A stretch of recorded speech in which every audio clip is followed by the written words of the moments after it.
Hello friends, Kalpana's kitchen में आपનું हार्दिक स्वागत है। आज हूँ तमारी सामे नवी रेसिपी लईने आवी रही छूं जे बाळकोने खूब ज प्रिय है अने मोटाओने पण खूब ज पसंद आवशे अने ते छे चॉकलेट बार।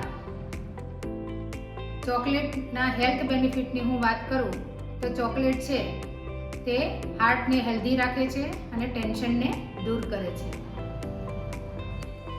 तो चालो शुरू करिए बनावવાનું। सामग्रीनी अंदर पौणो बाउल ममरा, 150 ग्राम डार्क चॉकलेट, 2 चमची देसी घी, 150 ग्राम गोળ અને સ્પ્રિંકલ કરવા માટે તલ। પ્લેટને આપણે અગાઉથી જ ગ્રીસ કરીને રાખી દેશું જેથી કરીને ચોકલેટ બાર પથરવામાં આપણને સરળતા રહે।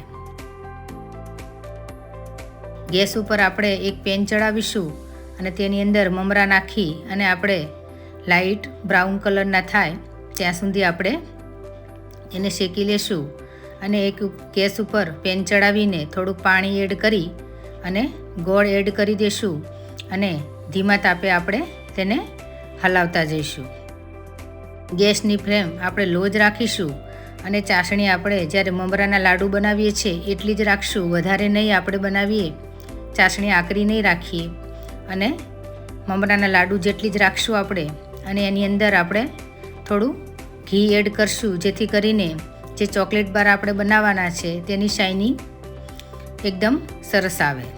અને ત્યાર પછી આપણે ચાસણી છે એ ચેક કરી લઈશું અને મમરા છે એ થોડા થોડા આપણે એડ કરતા જઈએ અને બધું મિક્સ કરી લેવું।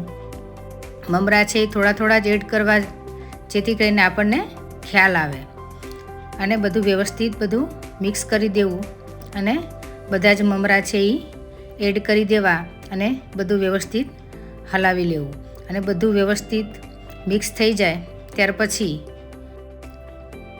બધું જ પ્લેટની અંદર વ્યવસ્થિત ઉતારી લેવું અને હાથની મદદથી બધું વ્યવસ્થિત છે એ દબાવી દેવું।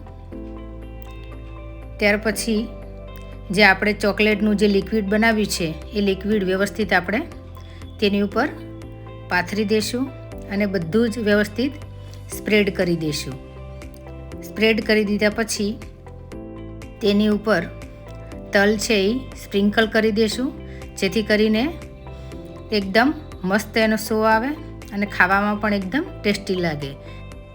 ઠરી જાય પછી એના આપણે સરસ પીસ પાડી દઈશું તો તૈયાર છે સુપર ટેસ્ટી અને ડિલિશિયસ ચોકલેટ બાર। જો તમને આ મારી રેસીપી સારી લાગે તો મને લાઈક, શેર અને સબસ્ક્રાઈબ કરવાનું ભૂલતા નહીં। Thank you. આ અગાઉ પણ મેં મેથી બાજરીના વડા, ત્રિરત્ન દાળ, ખજૂર પાક અને બીલાનો હલવો રેસીપી મેં શેર કરેલી છે, તે પણ તમે જોઈ શકો છો। Thank you.